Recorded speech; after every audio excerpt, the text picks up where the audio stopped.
Knight Rider, a shadowy flight into the dangerous world of a dino penguin who does not exist. Despite the fact I'm standing right here, folks. Hello everybody, Sparkster1701 here, and we're taking a look at a rather special Transformer. This is one of the collab units that was done last year. This is Agent Knight, a Transformer based on the KITT car from the TV series Knight Rider. Now, of course, the television show Knight Rider debuted back in 1982 and starred David Hasselhoff as Michael Knight. His partner in crime, for solving crimes that is, was a computerized car known as KITT, one that had an advanced AI in it and was capable of driving itself. Something that a lot of our modern cars have yet to catch up on. But then again, that was the magic of 1980s Hollywood. The show does have a small connection to Transformers, as Peter Cullen, who famously voiced Optimus Prime, did voice the enemy vehicle car in the Season 1 episode Trust Doesn't Rust. So, there is that to go with it. That, and I know there is a lot of artwork from fans on the internet speculating what KITT might look like as a Transformer. So, Hasbro finally decided to give us an official one. I purchased this one back in early August on pre-order, and they finally got around to sending it to me. I remember ordering it in August specifically, because here in Ohio, that weekend was a tax-free weekend, primarily for school supplies, but what in the world a Transformer that turns into a car from a 1980s television show has to do with school supplies is beyond me. But they extended the law to cover practically almost everything here in Ohio, so even ordering it online, I got Agent Knight here with no sales tax. Oh, the joys. Now, of course, since I bought him brand new, we'll set him aside, because let's show you guys the box.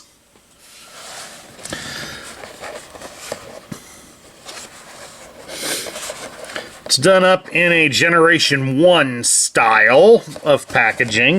It even has shades of red here at the bottom and the red logo to indicate that Agent Knight is an Autobot. It even says it down here on the packaging. Of course, on the sides we have display of him both in robot and car modes. On the top, just like the 1980s toys, it shows basic instructions of turning the car into a robot. The bottom, however, unlike the old style, basically has a bunch of legalese and weasel words, and shows the symbol for the collaboration. The backside shows the 1984 mural. And it also has a tech spec card, which we'll kind of look at it because Hasbro did go cheap on this. It does have a picture of Agent Knight, and it pretty somewhat matches the one on the front of the box. It's done up in red to signify he's an Autobot, and it gives his name as Agent Knight. His function is preserve human life. His quote is, "In a world where crime never rests, initiate turbo boost." And then he gives a short bio saying, Autobot Agent Knight is the perfect partner to help protect the innocent, helpless, and powerless from lawless criminals. And all of these are references to the Knight Rider television series. Preserve human life was one of the key components in KITT's programming, as he was designed and set up to protect all life. something that his arch nemesis car was not programmed with. It was programmed to protect itself first. Down here, in a world where crime never rests, initiate Turbo Boost. The Turbo Boost was one of the more common things used on the show, as KITT would be able to launch into high speed and also was used to jump over obstacles. The folks that worked on the show did a somewhat better job of being able to successfully maintain most of the cars that did those jumps, unlike in fellow TV series The Dukes of Hazzard, where a good portion of those Dodge Chargers were destroyed after making their jumps. And then down here in the bio, the last part of it, protect the innocent, helpless, and powerless. That's a line from the opening mantra of the show. So, nice references here on the packaging. And then we go here into the tech spec grid. This is how a modern one is. It only covers strength, intelligence, speed, and firepower. It's done up to kind of resemble the 80s style where we would need a decoder to read it, but the lines are on there pretty thick, so I can read it with ease. It lists his strength as 9, his intelligence is 10, his speed is 9, and his firepower is 8. So all in all, Agent Knight is pretty powerful. The intelligence is high due to him having the artificial intelligence computer inside of him. The high speed would accommodate for, like, the turbo boost. That and the fact that he is a Trans Am. And the strength would go for the molecularly bonded armor that coated the car, making it relatively indestructible. But not quite. The firepower one will be something of a controversial issue with Agent Knight due to the fact that very seldom did KITT have weapons on the show. They were usually only brought in for an episode, and then the weapons would no longer be used again for some time. And I know the 1980s NES video game of Knight Rider caused a lot of controversy amongst the fans since KITT was equipped with machine guns, missiles, and lasers. So a lot of fans really didn't care for that. One other thing we want to point out here is that it does have the endorsement from General Motors, who built the Trans Am back in the day. So this has the GM logo on it, making it an official product. Of course, before we go on, I want to pop the box open to show the interior packaging, since we do have that. And I did take some great efforts not to tear it up too badly on here, but this is done up to look like the introduction to the show, although they got the car facing the other direction. When the title would appear, the car was facing the opposite way, so a minor detail, but still a nice touch. Now, for any of you that are fans of Knight Rider, or any of you younger fans of my channel that might be interested in this, there is a YouTube channel that I do highly recommend for any of you out there that are interested. It's known as the Knight Rider Historians. There are a couple of great guys that have recovered many of the props and such that were used on the show, including 2 of the 5 surviving KITT cars. They also have the latter season's semi-truck and trailer and are in the process of restoring them to match their appearance on the show. It's a great channel, and I recently sent them a contribution. During my recent trip to Chicago, I found a Japanese model kit of KITT that boasted that it looked like the Season 1 version of the car. So I sent it to them to verify whether or not it is. Hopefully that will be something that will be shown at some point this year.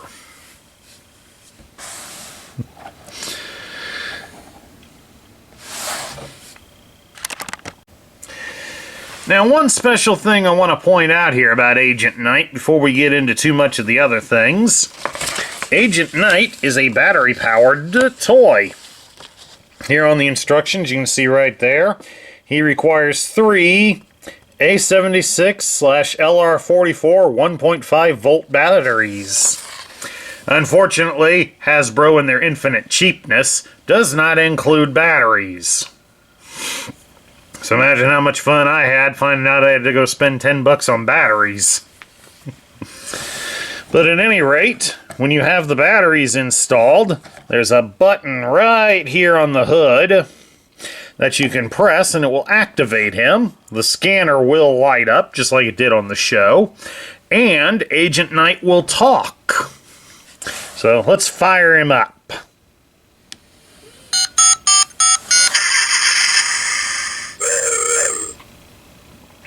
He does that every time he is switched on. Hold on, this could be a bit bumpy.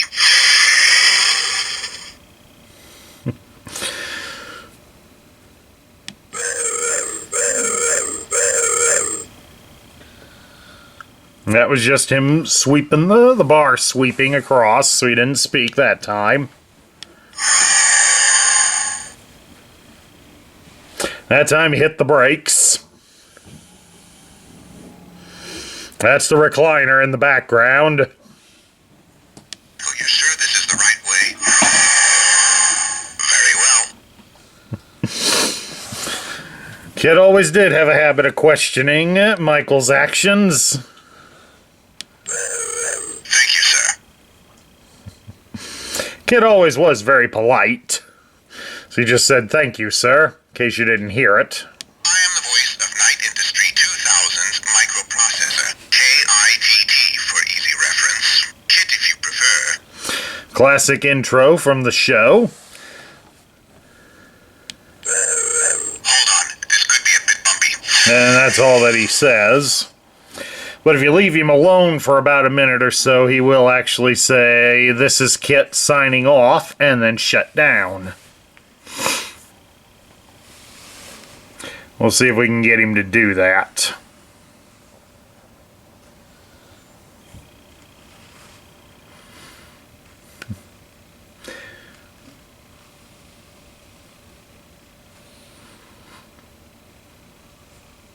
Imagine my surprise when I first heard him do it, too.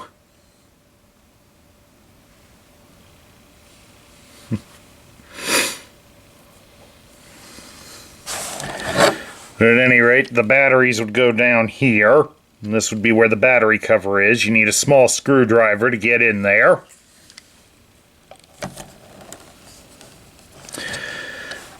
The transformation method on him is pretty similar to ones like Prowl that have been put out in recent years.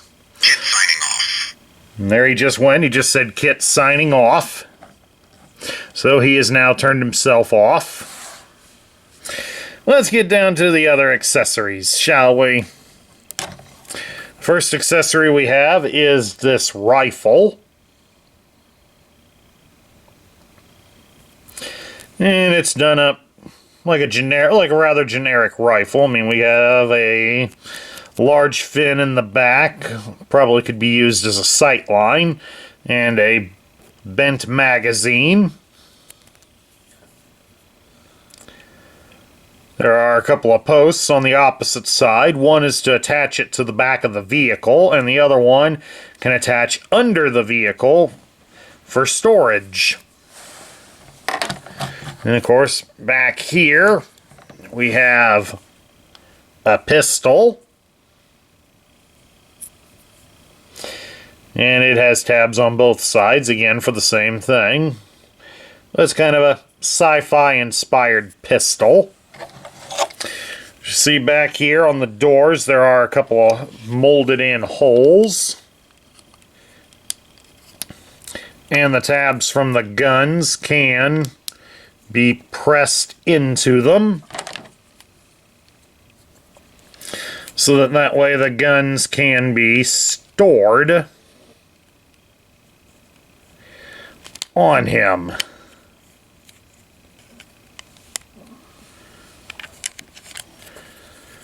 Along with the larger rifle is the bigger pain to get stored. Yep, it doesn't want to go in, but we can do that one at least, but we need it out of the way. And then the last accessory, this is one I'm most thrilled about. Knock him down there. And that is his wrist communicator. So on the show, Michael Knight did have one of these on him so that he could speak with KITT when they weren't together. It would often be used to summon KITT to wherever he was, or even, as I remember from one episode, having KITT intercept a phone call so that he could impersonate somebody. So, rather nice accessories, and a good, at least one being a good throwback to the television show. Plus, it also is kind of showing that Agent Knight here is meant to be a hybrid of Michael Knight and KITT. Alright, let's take a look here now at Agent Knight's articulation. His head can turn from side to side, and it is on a slight ball joint, so it will rock up and down a bit. You can raise his arm at the shoulder, and it easily on that ball joint pops right off. Fun times indeed.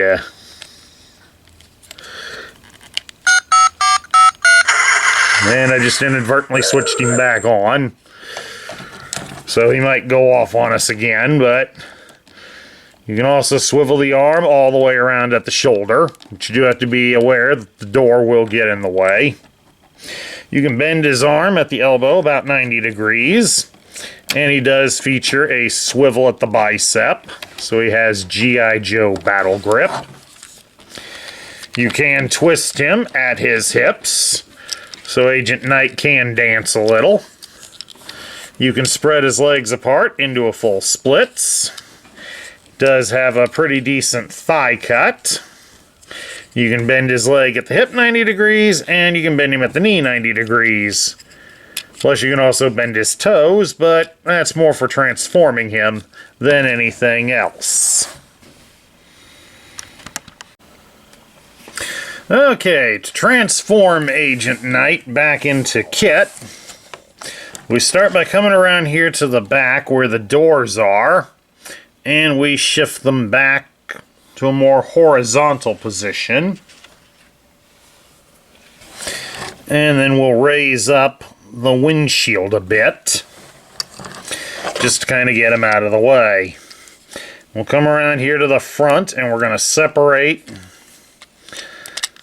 the hood of the car from the chest frame, and we're supposed to stretch it up and over his head. The head might be getting in a bit in the way. A common flaw that was happened in Prowl and several others like him. It's kind of best on this one, fold the head back as far back as it'll go, and that'll allow the hood of the car to clear him.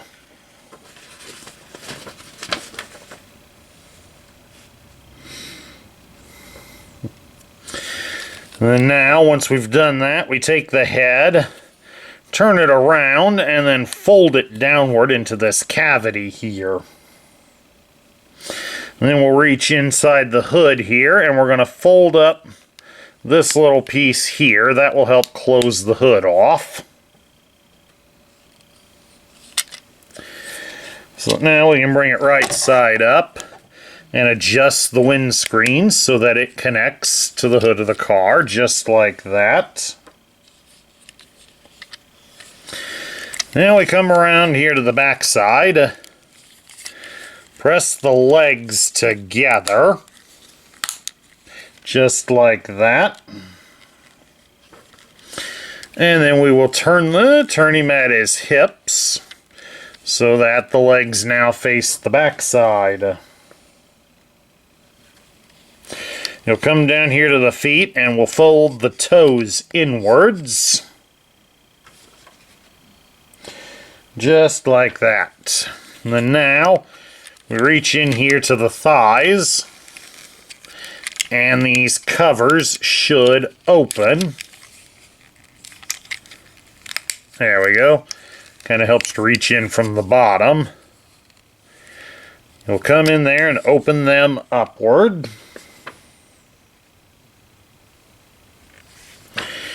Because then we're going to... We need to get the feet to lay out flat before we fold them over, like so. The feet should line up and connect to bits on the back. So once you've got that into place, then you can come back down and fold the leg panels in. Make an adjustment here to ensure that the roof of the car latches onto the legs, just like that.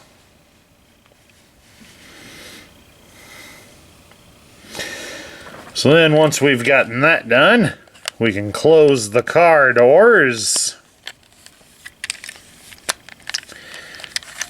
Since these are larger size, you can easily get them into position properly.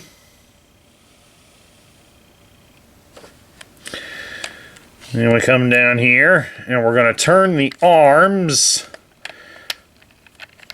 so that they start facing inwards.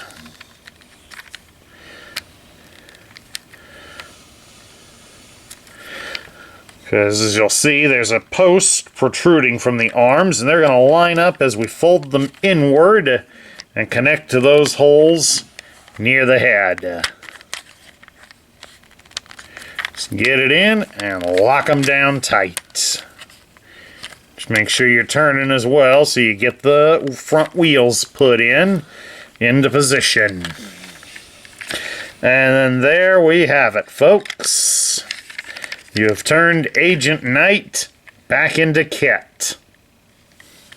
A 1980s styled Pontiac Firebird Trans Am, which it even says so on the box.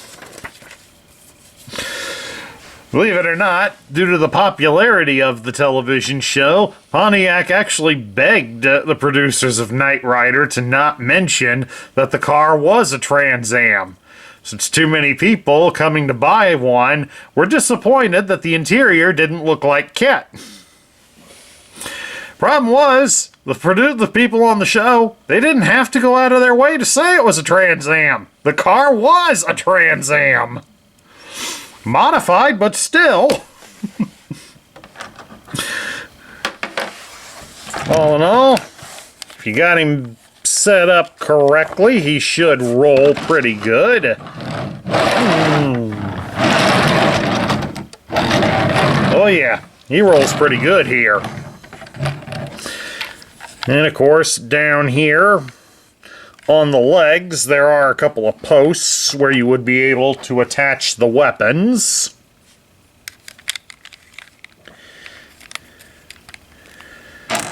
So that you can attach the pistol and the rifle to the underside for storage. The only downside is that leaves you with the wrist piece. I can't get the pistol to fit on mine, but I think it makes it sit at an odd angle, so I'm not going to. And there is, of course, one other feature when you've got him in this mode. You can bring up the headlights. Now that's a cute little feature. I do like that. So now we get down to my thoughts. What do I think of Agent Knight? I really enjoy how Agent Knight turned out. If I have any real gripes, it's that they recycled a method for transforming him, but that's not really a real major gripe, since it is in a bigger size. Prowl and a lot of the others like him, like Barricade and Blue Streak, they were all deluxe class figures. Agent Knight stands at about the same size as a Voyager class, so he is bigger. And all the things around him do make great references to the source material where he came from. And that's always a good thing when you're doing a collab piece. You want to appeal to the fans, and having references for it is always a good thing. The only downsides to it, besides the transformation method, is I do foresee that the windscreen and doors could probably get broken relatively easily. I'm not saying that they do, but they are of a thin enough plastic that you should exercise a little bit of caution when handling that. I also don't really care for the fact that it doesn't hold the accessories very well. And in the car mode, you can't hold all the accessories. So it pretty much means the little wrist communicator is going to get lost easily. But if you're definitely a fan of 1980s television, this is definitely one you'll want on your shelf. And that's my review of Agent Knight. I hope you all enjoyed it. Please do remember that if you love the content we feature here on this channel, I would appreciate a like, share, comment, and subscribe. This is Sparkster1701 saying I'll catch you all later.